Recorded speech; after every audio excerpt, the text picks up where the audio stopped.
If you haven't set up your Google Analytics account yet, go ahead and use the video linked below in the description to set up your Google Analytics account.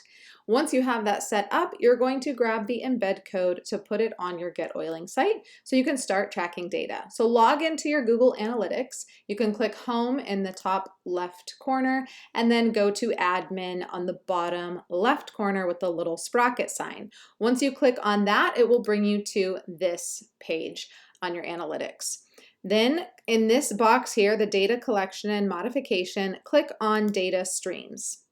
Then you're going to click on the website that you have linked up in your Google Analytics, and that's going to open this page.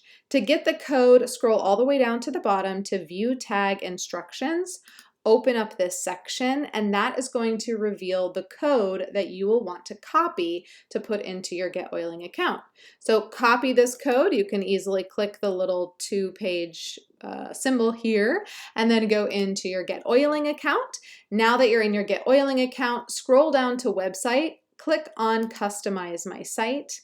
That's going to open up this page here. Move down to Edit Advanced Options above the Save Changes button. Open this up, click into the box, paste your code here, and then click on Save Changes, and you are good to go. Now, after just a short time, you're going to be able to view analytics inside your Google Analytics to be able to track what pages people are visiting, how many people are visiting, conversions that are happening, all the data that you need to make more strategic decisions in your business to increase revenue and generate growth.